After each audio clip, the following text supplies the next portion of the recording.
Es momento del análisis del acontecer nacional y regional, la vida política, las noticias y el análisis de AFN Político y algo más.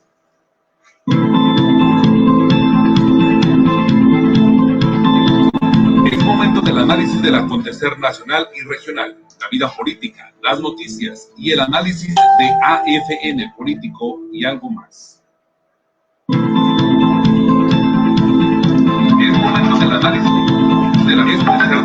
del acontecer nacional y regional, la vida política, las noticias y el análisis de AFN Político y algo más.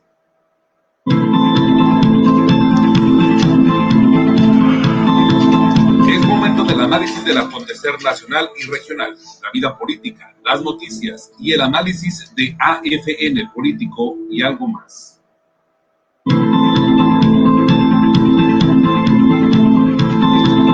Es momento del análisis del acontecer nacional y regional, la vida política, las noticias y el análisis de AFN Político y algo más.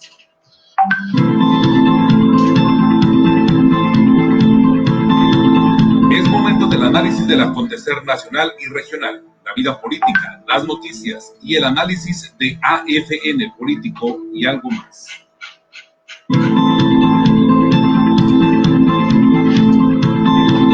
Es momento del análisis del acontecer nacional y regional, la vida política, las noticias y el análisis de AFN Político y algo más.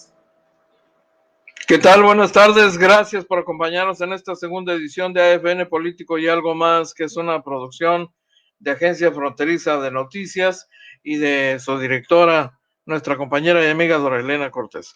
Soy Enrique García y agradezco enormemente que nos acompañe hoy, que es lunes 12 de octubre del año 2020, listos para entregarles la información de los últimos acontecimientos noticiosos del día, por supuesto. Yo doy la bienvenida a John Espinosa. Buenas tardes, bienvenido. Gustavo Alfonso Jiménez Pensado, gracias, muy amable, bienvenido también. Don Israel Núñez Acóatl, buenas tardes, bienvenido, gusto de saludarles. Claro que sí, por supuesto.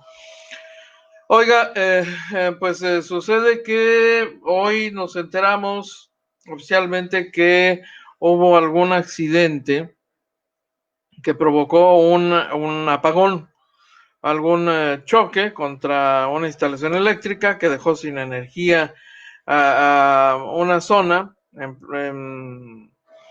y en playas de Tijuana dejó paralizada una planta de Comisión Estatal de Servicios Públicos de Tijuana, lo que provocó que a playas de Tijuana se estuvieran derramando aguas negras. Solo fueron 4 horas, pero quienes este fin de semana decidieron ir a disfrutar las aguas de playas de Tijuana, las frías aguas del Pacífico de playas de Tijuana, pudieron haber contraído algunos problemas de salud por entrar en contacto con las aguas negras lanzadas sin control a playas de Tijuana. Esto lo ha confirmado en conferencia de prensa David Gutiérrez Insunza, que es el comisionado estatal, el titular de COEPRIS, el comisionado estatal para protección contra riesgos sanitarios, en una conferencia de prensa que se organizó con otro propósito, básicamente presentar a Julio César Chávez, el boxeador mexicano, quien se estaría sumando a una campaña de concientización sobre el uso de cubrebocas como una medida de protección contra el contagio de COVID. Pero bueno, en ese contexto hubo algunos temas que se tocaron con él, ya saben, los temas de cajón, el conflicto con la presidencia municipal de Tijuana, etcétera, etcétera. Y el otro tema que salió a relucir, el del derrame de aguas negras, sobre lo cual le quiero compartir la declaración concreta que hicieron los funcionarios de COEPRIS que estuvieron participando en la conferencia de prensa de igual manera. Permítame tomar la imagen.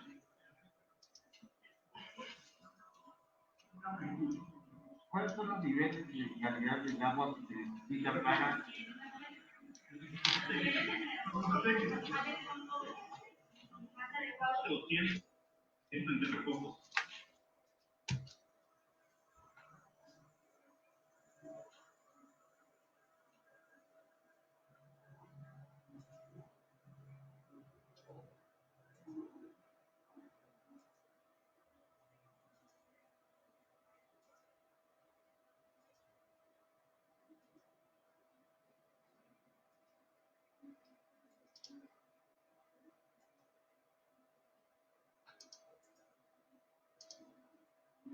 200 en Tepecoco. Es el nivel máximo óptimo para poder bañarse, uso recreativo. Ahorita estamos en los estudios, todavía no está acabado el resultado. ¿Cuánto tiempo se estuvo de la máquina sin cargarse? Alrededor de unas 4 horas. ¿Y qué fue lo que lo produce? Un problema eléctrico en la bomba. Al parecer una unidad tiró uno de los postes problema. Así es. ¿Cuáles podrían ser las expectaciones para la gente que ingresa al agua en nuestras condiciones de inseguridad? Son problemas dérmicos, puede ser gastrointestinal, puede ser varios factores.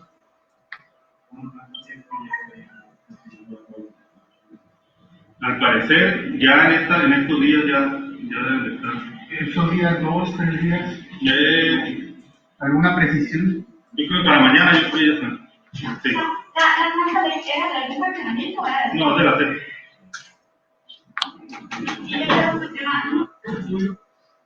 Bueno, pues ahí tiene usted el efecto de la contaminación por aguas negras.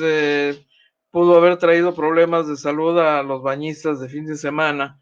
Son problemas en la piel y problemas gastrointestinales los que tal vez se hayan registrado y sin que la gente hubiese imaginado qué fue lo que pasó, ¿no? Pensará que solo él le ocurrió, o tal vez si se enteró de alguien más que tuvo algún problema, ni siquiera lo asocia a un derrame de aguas negras, pero fue lo que ocurrió justamente. De por sí tenemos poca playa, imagine usted, y esta se pone a reventar en fin de semana, ahorita que todavía son los últimos días de verano, de la temporada de verano. Entonces, no sobra que si presentó complicaciones de esta naturaleza, no sobra que se tome usted el tiempo de ir con el médico para que le revise bien, sobre todo para que no vaya a tener mayores complicaciones, particularmente cuando se trata de complicaciones gastrointestinales, que es muy delicado eso. Está usted en contacto con heces fecales, pues, ¿no? Eso es sumamente delicado.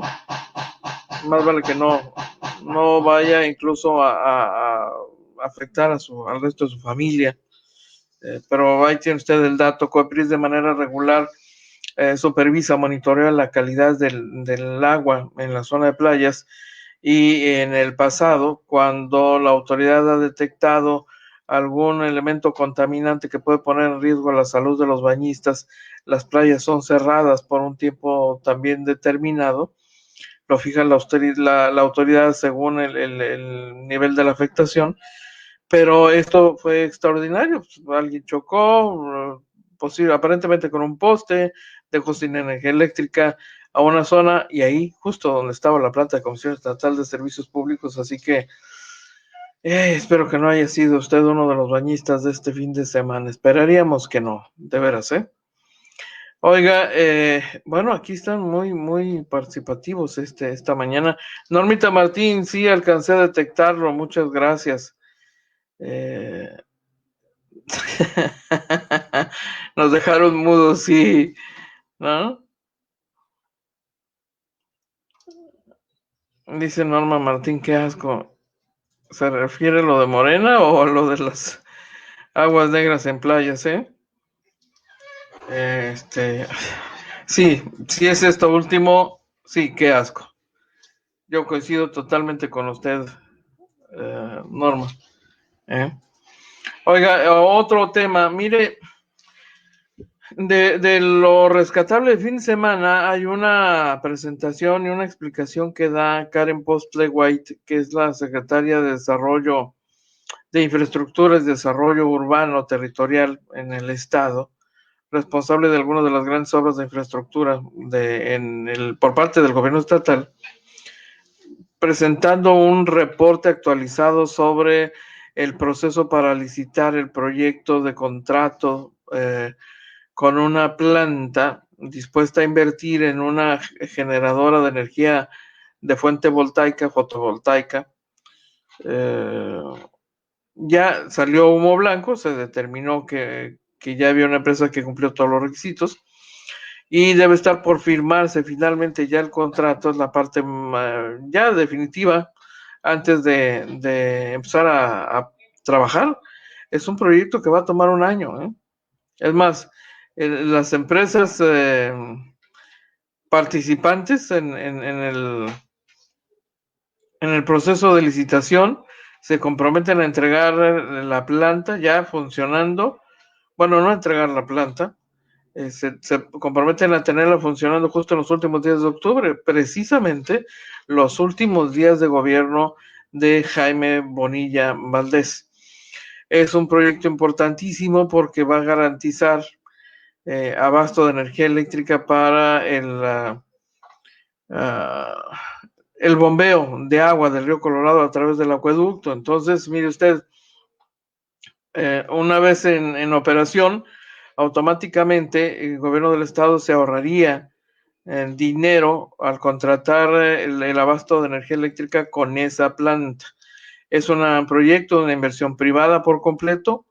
El único compromiso que hace el gobierno del estado es: te compro la energía eléctrica, tú vas a producir energía eléctrica para el acueducto, yo te la voy a comprar por 30 años, pero me vas a dar un precio razonable, más bajo que el que me entregan los proveedores actualmente disponibles y que no siempre están disponibles. Con esto se pretende garantizar que invariablemente haya energía eléctrica para el bombeo.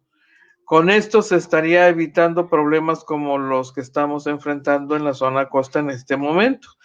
Al no haber energía suficiente, se deja de bombear durante horas y eso provoca que llegue menos agua a la zona costa, que nos racionen el agua a través del programa de tandeos o pausas, ¿no? Entonces, una vez con la planta en operación, eso ya no debería técnicamente ocurrir.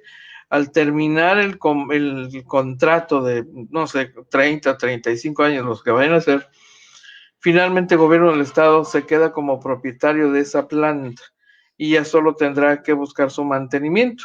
No sería una planta, una empresa que busca utilidades, sino una empresa de gobierno estatal que solo requeriría la inversión necesaria para su mantenimiento.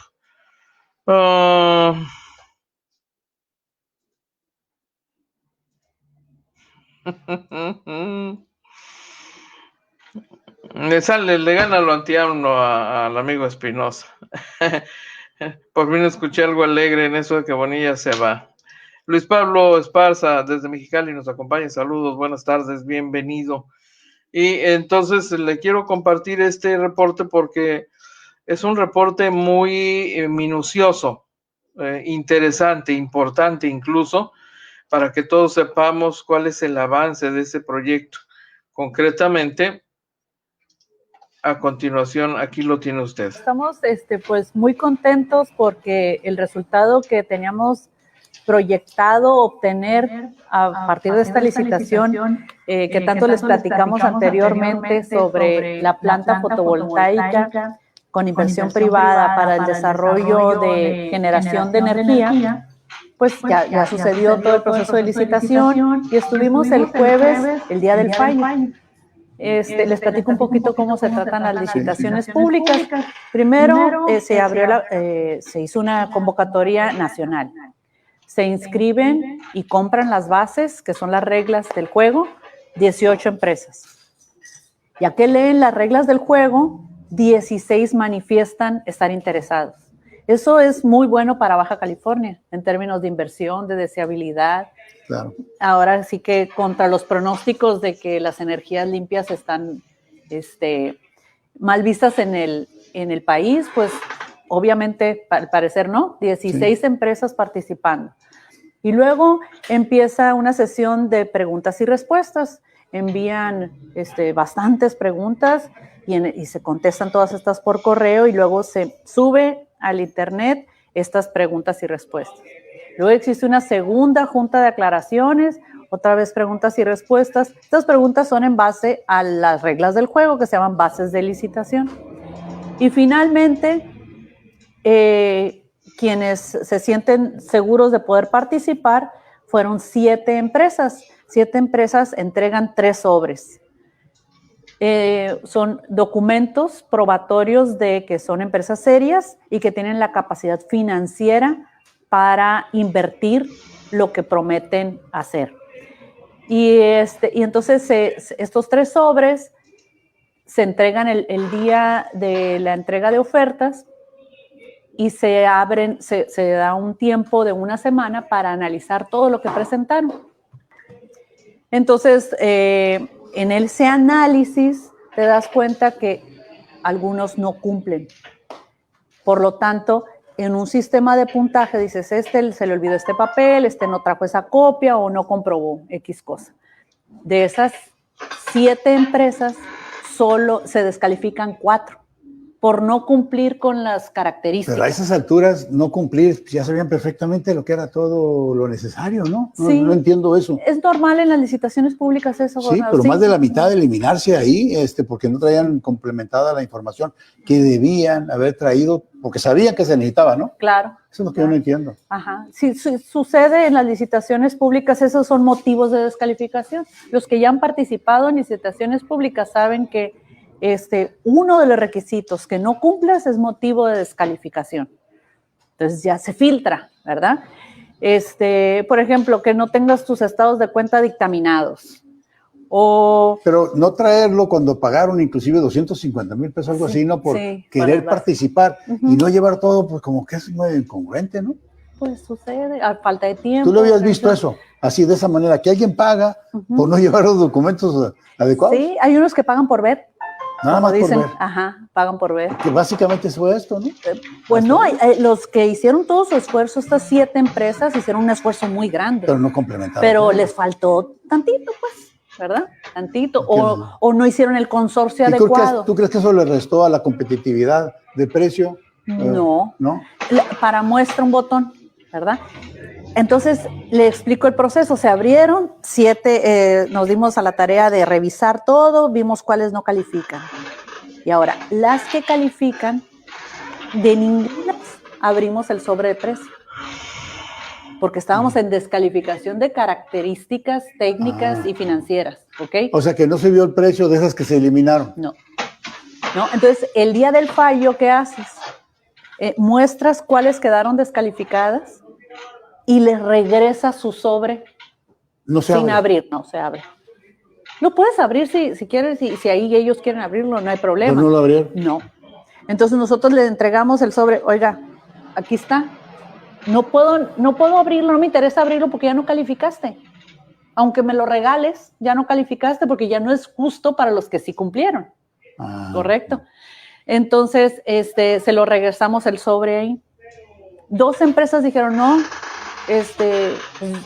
ahí te lo dejo porque yo pienso que es injusta mi descalificación. Y ahí les pusimos en la tabla el razonamiento básico de por qué se descalifican.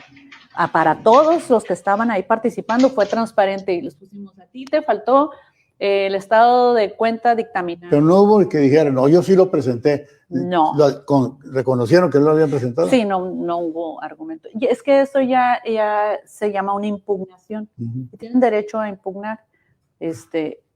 Pero bueno, entregamos de regreso los sobres. Y luego ya abrimos los otros 3. Ya traíamos el corazón así, ¿no? Sí. Para ver qué precio nos iban a dar. Abrimos los 3 sobres, los mostramos a la cámara. Estaban todos los licitantes, inclusive los descalificados, fueron testigos del precio. Y fue muy competitivo el precio. El que ganó es 1.1669 el kilowatt hora. Y los otros 2 era 1.17 y garra y el otro 1.18. O sea, a ese nivel de 4 décimas presentaban el precio y eso nos habla de una alta competitividad. No llegó uno de 2 pesos y uno de 1.50, no. Estamos hablando de centésimas de centavo. Entonces, ahí... Pero esas centésimas de centavos significan a largo plazo... Mucho dinero, claro, por los 30 años y por el alto consumo que y esta planta, después de los años que sean, le queda al Estado, ¿correcto? Sí, es propiedad del Estado. Y nada más le va a costar al Estado, entonces, lo que es la operación. La operación de la planta, perfecto. Así es. Entonces, aquí vino lo interesante.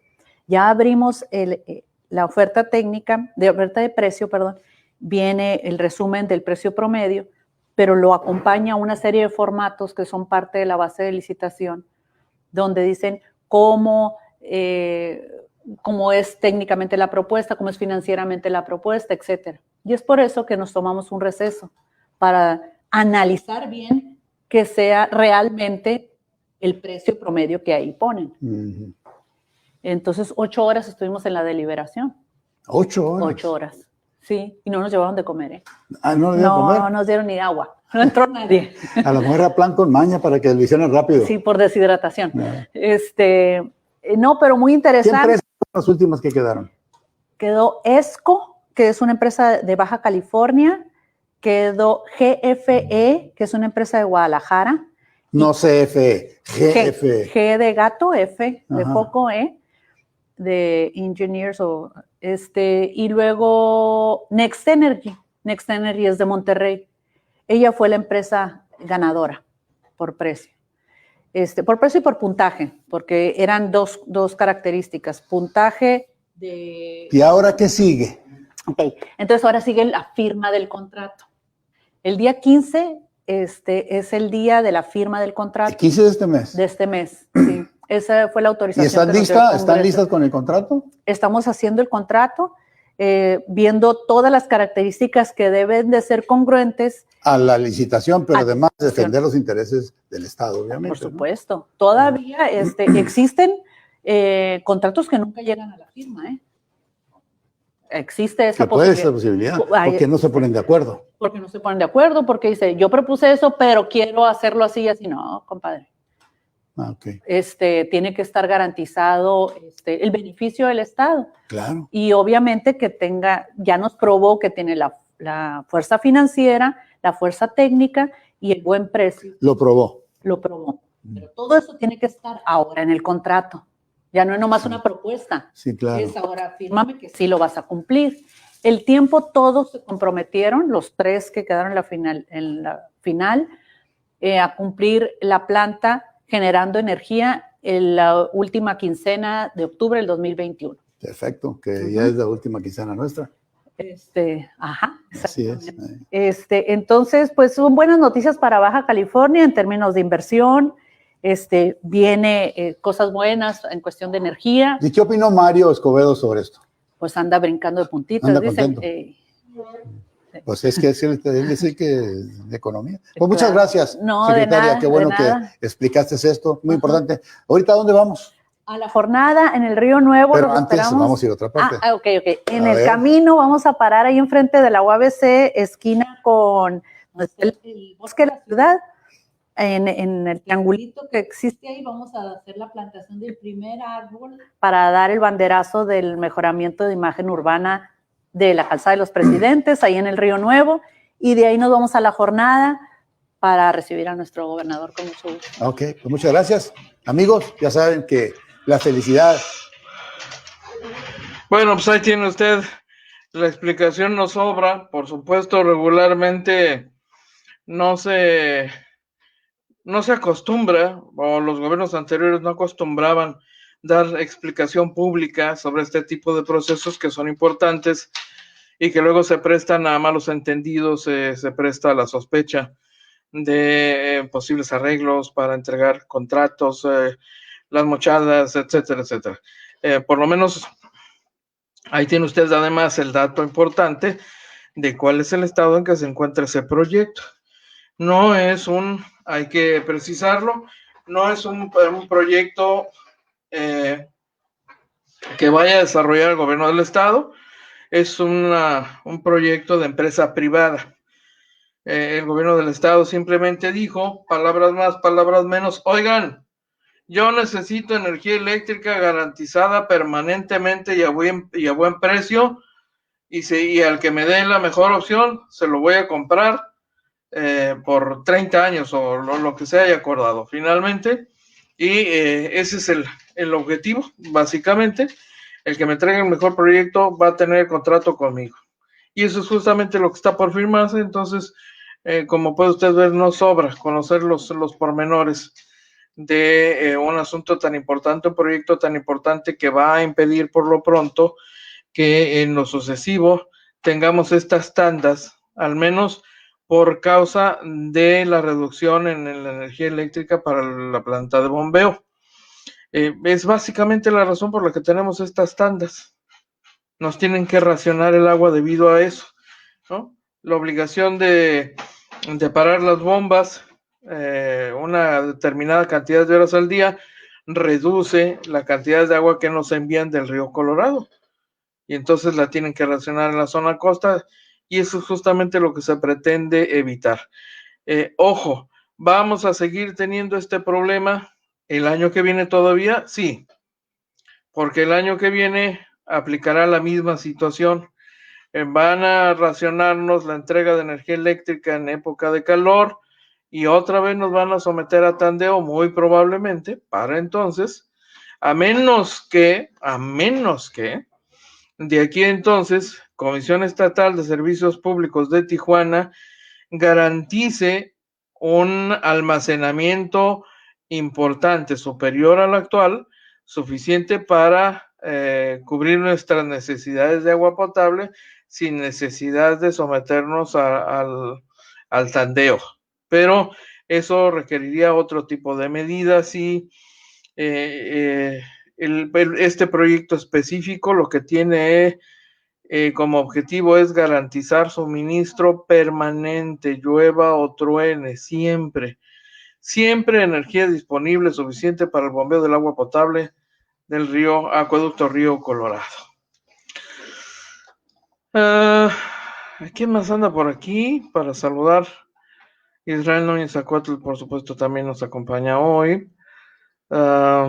¿Quién? Norma Martín también. Luis Pablo Esparza desde Mexicali, por supuesto, también nos acompaña. Héctor García. Pati Huerta Nieto también nos acompaña hoy. Héctor García, buen día, dice, vi la repetición, la primera transmisión, lo felicito por su trayectoria periodística de tantos años. Otro gran periodista que también colaboró en El Mexicano, nuestro amigo Víctor Hernández. Sí, por supuesto.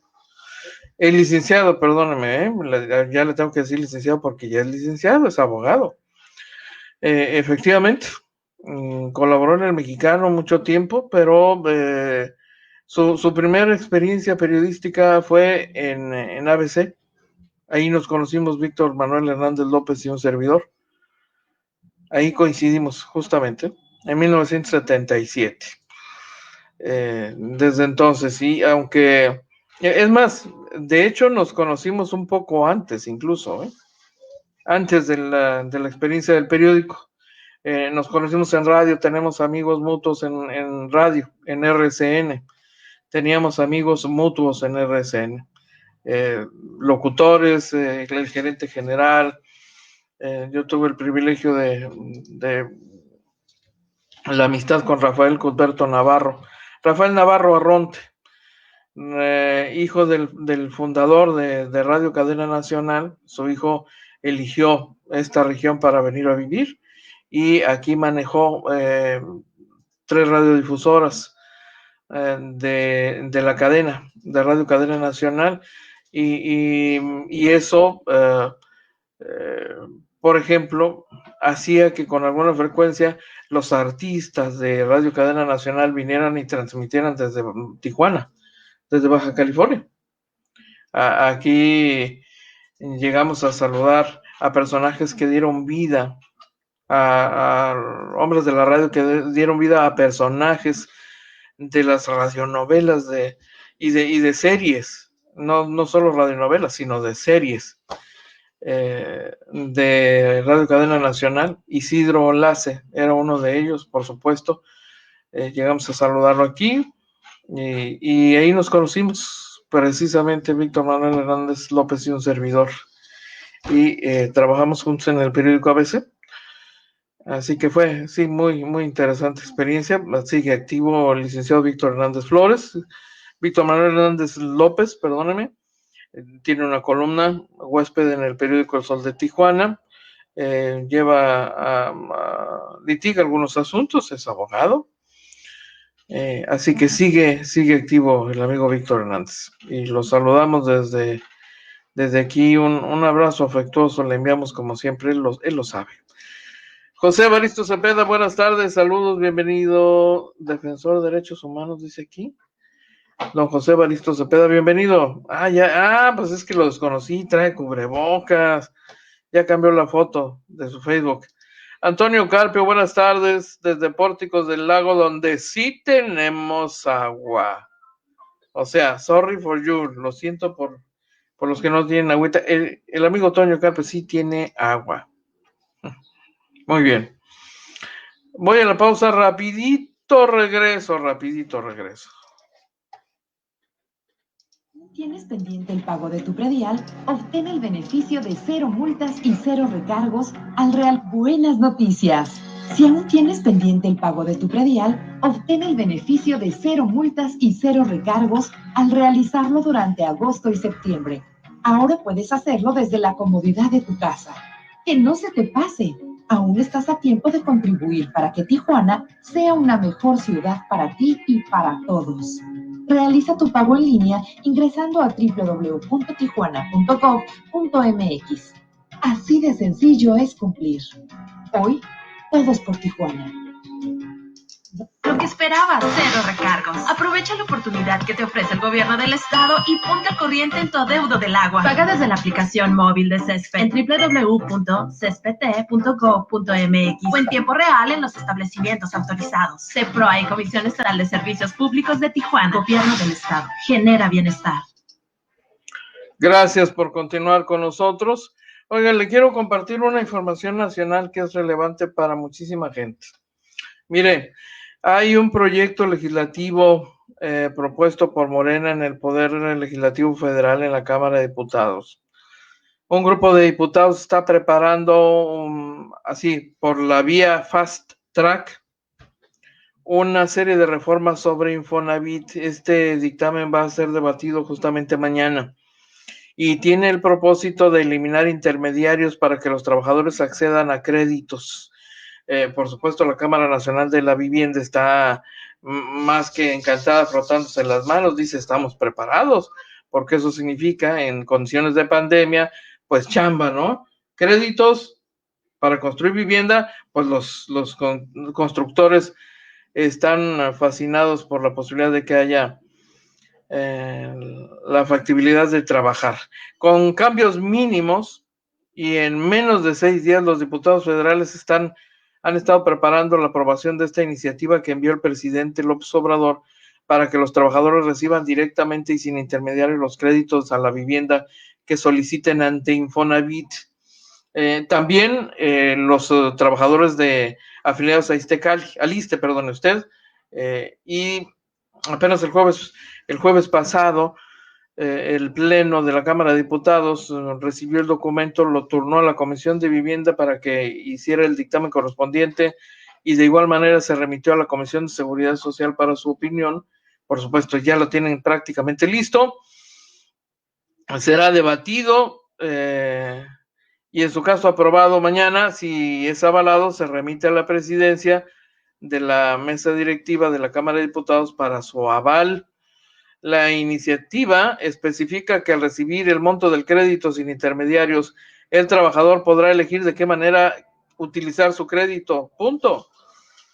Además, la iniciativa describe que los recursos podrá usarlos en la compra, construcción, ampliación o reparación, así como en la compra de terrenos. La iniciativa sufrió un par de cambios. Por ejemplo, se eliminó la posibilidad de que Infonavit pueda descontar a las entidades financieras que cuenten con la autorización de Hacienda los créditos que haya otorgado. se suprimió del dictamen la modificación al artículo 167 que describía que el fondo tiene por objeto establecer un sistema de financiamiento que permita obtener un crédito barato y suficiente mediante préstamos con garantía hipotecaria en los casos que determine la Comisión Ejecutiva, así como recibir directamente el crédito. Especificaba que los trabajadores tenían derecho a 2 créditos. El segundo se otorgaría hasta que el primero hubiese sido totalmente liquidado. En el documento se describe que con ese mecanismo se reducirán los trámites que tiene que realizar el trabajador. Esa reforma también busca beneficiar a los que sean independientes, pero que estuvieron inscritos en el Infonavit. Además, se propone reformar diversas disposiciones del ISSSTE con un objetivo similar. Se plantea adicionar la ley del Fondo Nacional de la Vivienda para los trabajadores, la opción de acceder a un esquema de refinanciamiento de créditos a la vivienda que el trabajador tenga con alguna otra institución, con la finalidad de otorgarle la posibilidad de acceder a mejores términos que los previamente acordados. Es básicamente el centro, el corazón de esta iniciativa de reforma que va que vuela, o sea, pero rapidito, de las iniciativas que el gobierno federal desea que se aprueben de inmediato, a la brevedad. Pues imagínese usted, hay miles y miles de trabajadores que se van a ver beneficiados con esto, sin duda. Oiga, otro tema importante, por supuesto que ya está usted enterado porque ha sido un escandalazo. Este asunto del robo de los medicamentos oncológicos. Así sucede de pronto los duendes. Ay, esos duendecitos.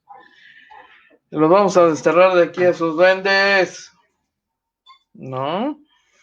A propósito de medicamentos, mire, seguramente está usted enterado del robo de más de 37,000 medicamentos oncológicos destinados a niños con cáncer.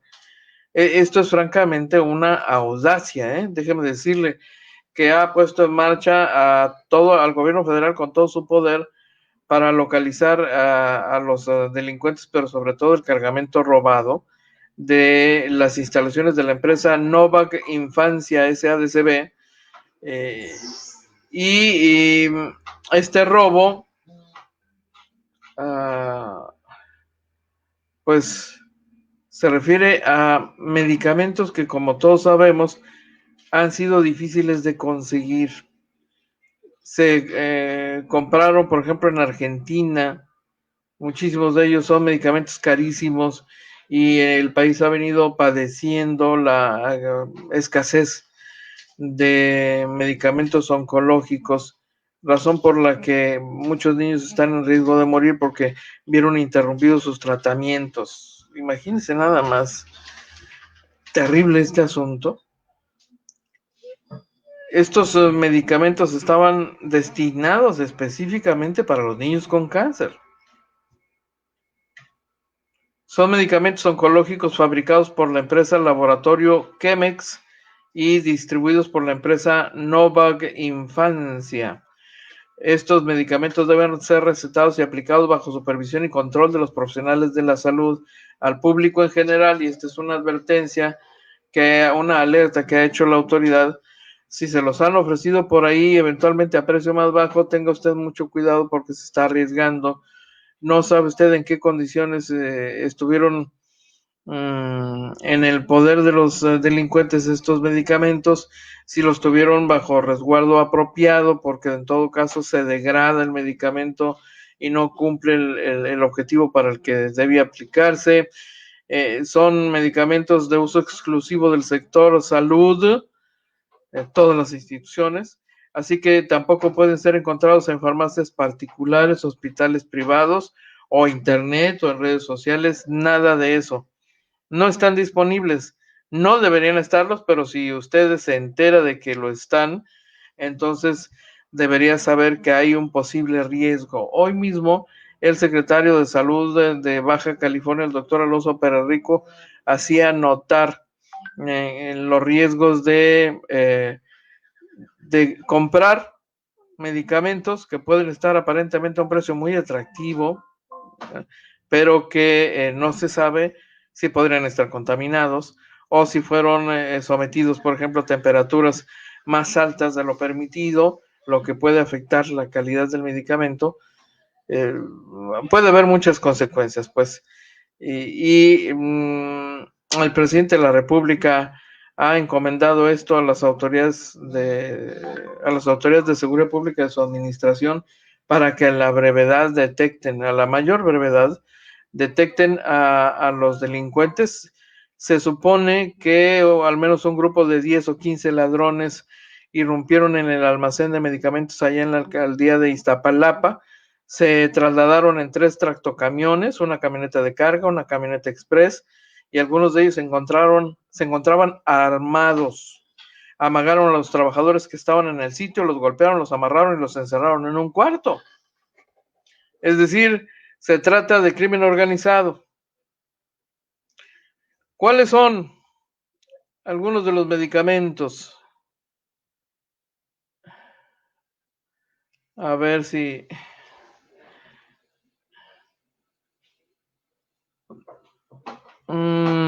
mitomicinas, etoposide,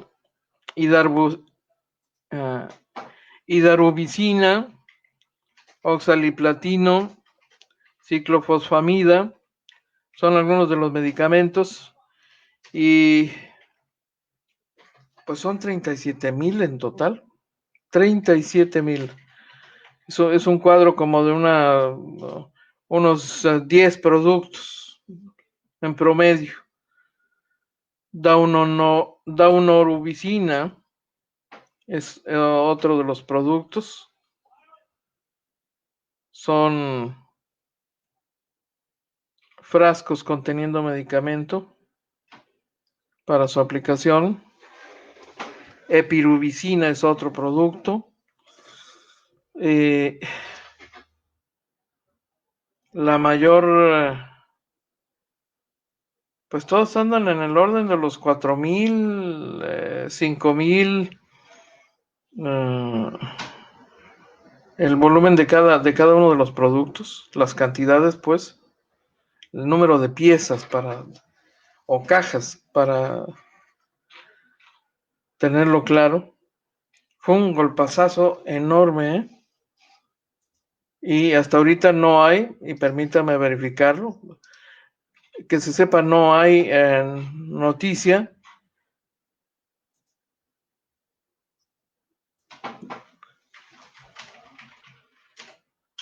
no hay novedad en cuanto a la ubicación. No la hay.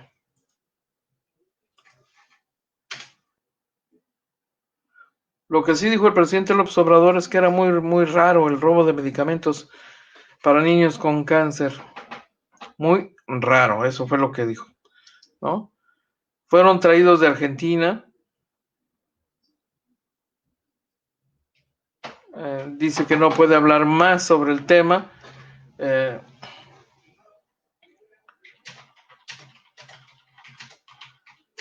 Dijo el presidente que nuestros adversarios están aprovechando para proyectar una imagen que no corresponde a la realidad, como si fuéramos insensibles, que no nos importa el tema, y no es así.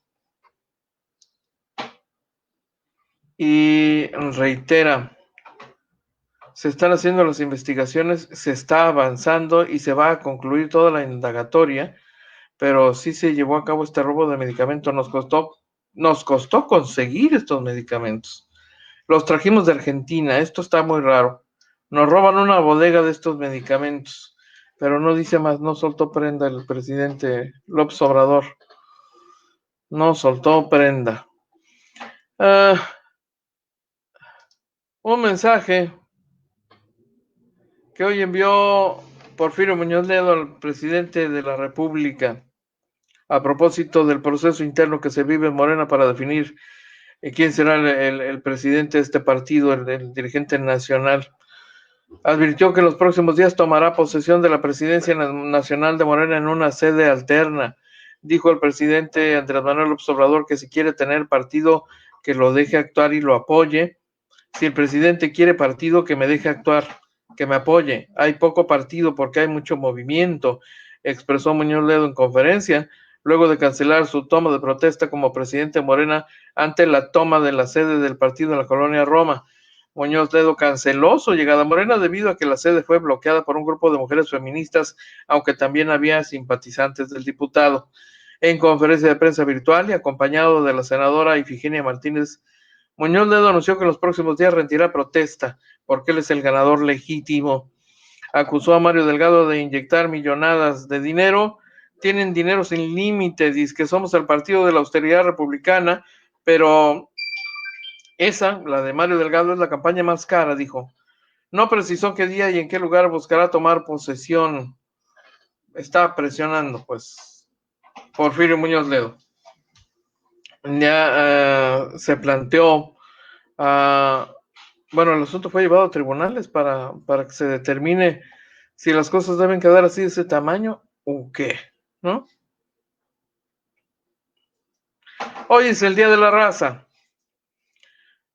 Y justamente por eso, por lo que hoy se recuerda, que es la conquista de nuestro país por parte de los españoles, pues el presidente López Obrador le pidió a su esposa insistir allá en Austria, anda de gira a su esposa, con su representación, le pidió insistir allá en Austria para traer el penacho de Moctezuma a México. Dice que es casi una misión imposible, porque se lo han apropiado por completo, pero no obstante lo anterior, le pidió a su esposa, la doctora Beatriz Gutiérrez, que insistiera al presidente de Austria, Alexander Van der Bellen, que el penacho de Moctezuma sea prestado a México del Museo de Etnología de Viena, en donde actualmente se exhibe. El ejecutivo señaló que el penacho no se lo prestaron ni al emperador Maximiliano de Habsburgo cuando México fue invadido y se impuso el llamado Segundo Imperio Mexicano. Con la misma intención de obtener piezas prehistóricas y arqueológicas de México para ser exhibidas en nuestro país durante el bicentenario de la independencia, visitó Beatriz al presidente de Austria. Le recomendé que insistiera en el penacho de Moctezuma, aunque se trata de una misión imposible, dice el presidente López Obrador, pero no va a dejar de insistir, ¿no? Hizo algo parecido por encargo del presidente. Su esposa, la doctora Beatriz Gutiérrez Müller, por ejemplo, ante el gobierno italiano, pidió que facilitaran un par de códices mexicanos que se hallan en su poder. Son códices, piezas y objetos arqueológicos e históricos de México que están en el viejo continente para ser exhibidos el próximo año con motivo del bicentenario de la independencia, pues para que se queden aquí por lo menos un año. Fue la petición del presidente a través de su esposa en este encuentro. Imagínense nada más, traer el penacho de Moctezuma a México. Interesante aportación cultural. Roberto Magaña nos acompaña también hoy. Será otro fraude más del INE, dice Roberto Magaña. El supuesto triunfo de Porfirio, pues aparentemente sí ganó. El problema es que no ganó con un amplio margen. Eso habría resuelto las cosas. Lamentablemente no fue así. Y ese es el riesgo cuando hay elecciones muy cerradas, aunque en una elección constitucional, por supuesto, basta un voto. Basta un voto en cualquier democracia. Debería ser suficiente un voto para cubrir la formalidad de quien gana. El problema es que ese empate técnico lo único que prueba es que Morena está dividido. Y sigue dividido, y creo que va a seguir dividido. Cualquiera de los dos que quede, creo que quedaría dividido Morena. Porque el otro sector no iba a quedar enteramente contento. Por supuesto. Es en esos momentos en que se quisiera que un resultado fuese tan amplio y tan claro y contundente que la posibilidad de conflicto post-electoral ni siquiera se presentase, pero Así están las cosas. ¿Qué quiere que le diga? Oiga, le quiero platicar.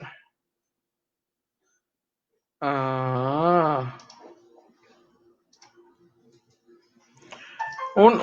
propósito de temas médicos y de medicamentos comprados en Argentina. Mire, hay un movimiento desde hace un buen rato en Argentina para oponerse a las vacunas en general, porque se les considera como un acto premeditado que tiene una segunda agenda, el de los intereses de las grandes farmacéuticas y alguno que otro pillín por ahí, ¿no? Usted seguramente tiene antecedentes y ahí se ha generado una polémica que todavía no concluye y una controversia muy grande sobre si los medicamentos tendrían una segunda intención o las vacunas tendrían una segunda intención de dejarnos a merced médicamente de posibles enfermedades posteriores. Entonces, debido a esto, el movimiento antivacunas ha tenido mucho éxito en algunos lugares. Pero hoy que hay tema para nueva vacuna, primero la vacuna de la influenza que ya estaba programada desde hace mucho y que se ha venido promoviendo con intensidad por el riesgo de una enfermedad cruzada doble, ¿no? COVID e influenza. De hecho, la Secretaría de Salud Federal reportó ayer el primer caso además de una persona de avanzada edad que tenía cáncer y que tenía varias complicaciones, pues pobre mujer, ¿no? De 54 años, hospitalizada porque resulta que tiene COVID y tiene influenza al mismo tiempo. Y como tenía ya afecciones de salud, entre otras el cáncer, no, pues el riesgo crece, es mayor. Pero en el caso de la vacuna contra COVID, se propuso y es prácticamente un hecho su aprobación, una ley que otorga protección jurídica a los laboratorios que suministren la vacuna. Es decir, por ley en Argentina se pretende que si la vacuna no funciona, que si provoca efectos secundarios, que pues si puede resultar letal, lo que usted quiera, ¿no? Simple y sencillamente la industria farmacéutica queda protegida, nadie va a poder, ninguna demanda va a poder funcionar por ley. La Cámara de Diputados está por aprobarlo, ya debió haberlo, de hecho creo que ya lo aprobó justamente. Es una ley que le otorga facultades al Poder Ejecutivo para avanzar en la compra de la vacuna contra el COVID por medio de contratos, y han sido los mismos laboratorios, los productores de esta vacuna contra COVID, quienes pusieron la condición de que les protejan jurídicamente ante posibles juicios. Hoy, si no me equivoco, o en las últimas horas debe haberse registrado en Argentina una manifestación de protesta contra esa posibilidad. Permítame ver si encuentro alguna imagen. Hoy a las 4 de la tarde está convocada, es una manifestación nacional.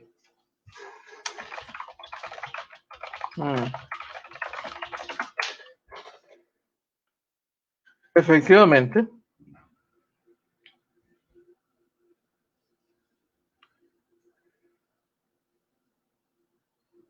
Argentina ha vivido movimientos sociales en los últimos años contra las vacunas, pero también a propósito de otros temas, el controversial tema del aborto. Fue necesario organizar una movilización monstruo, por ejemplo, para impedir que se aprobara el aborto en Argentina. Entonces, ya la sociedad argentina ya tiene experiencia en ese tipo de cosas. Y bueno, a diferencia de lo que ocurre en otros países, en el nuestro, por ejemplo, la población no se ha organizado masivamente para hacer valer una posición, ya sea a favor o en contra de un tema. En el caso del tema del aborto, Argentina sí lo hizo. e hizo una gran marcha que impidió la aprobación del aborto, pero en el caso de la vacuna, hoy deberá estarse llevando a cabo justamente esta gran manifestación simultánea en todo el país para oponerse a la ley aprobada ya me dicen que ya que está aprobada esta ley que protege a la industria farmacéutica contra posibles denuncias por si algo no funciona bien con la vacuna contra COVID. ¿Qué tema sensible además, porque el tema del movimiento antivacuna se vuelve a poner sobre la mesa hoy que se ha iniciado la vacunación contra la influenza y por supuesto en previsión de que se aplique también la vacuna COVID en unos meses más. El otro gran tema controversial en Argentina tiene que ver con una intención del Poder Legislativo de Argentina de aprobar que la aplicación de la vacuna contra el COVID sea obligatoria. Y en varios países, grupos que no comparten esa visión, por supuesto, ya se pararon de pestañas y están empezando a seguir con detenimiento e interés lo que está ocurriendo en Argentina ante la posibilidad de que esto se convierta en una moda y se imponga en todos los países la aplicación obligatoria de la vacuna contra el COVID, con todo lo que eso implique, ¿no? ¿Qué tema tan sensible este? Creo que es hora de hacer juicio a los que provocaron la pandemia, ya que esto no es fenómeno natural, dice Roberto Magaña. Bueno, pues ahí tiene usted, ¿no? Un hombre convencido de que esto fue provocado y no es el único, yo le aseguro. Puede ser o puede no ser cierto lo que postula don Roberto Magaña, pero como él, hay millones de personas en el mundo que piensan lo mismo. Entonces, ante esa cantidad tan grande de personas que ven con desconfianza, por ejemplo, ese proyecto en Argentina y actuaciones similares en otras partes del mundo, pues es comprensible la movilización social, como hoy estará ocurriendo en Argentina. Veremos qué pasa si este movimiento llega a nuestro país. Será muy interesante verlo. Antonio Carpio, Centro Mutualista de Zaragoza, Medios Baja, Hugo Victoria, Héctor García, Gerardo Aceves, Gustavo Alfonso Jiménez Pensado. Gracias por acompañarnos. A todos ustedes, Israel Núñez, Roberto Magaña, Norma Martín, Luis Pablo Esparza, a todos, gracias, mil gracias por habernos acompañado en esta segunda edición de AFN Político y Algo Más, que es una producción de Agencia Fronteriza de Noticias y de su directora, nuestra amiga y compañera Dora Elena Cortés. Soy Enrique García y les deseo que tenga un día extraordinario. Nos vemos por la noche, a las 9 de la noche, en la edición nocturna, cuando los reporteros del barrio también salen de noche y se reúnen aquí y nos acompañan a Dora Elena Cortés y un servidor para entregarles la última edición del día con los últimos reportes informativos y las cosillas que de pronto nos enteramos, por supuesto. Que tengan buen día. Gracias, de veras, gracias. Y es todo por hoy. Lo invitamos para que nos siga de lunes a viernes, de 12 a 1 de la tarde por este canal. Agencia Fronteriza de Noticias es el portal de noticias más influyente y que sí se lee.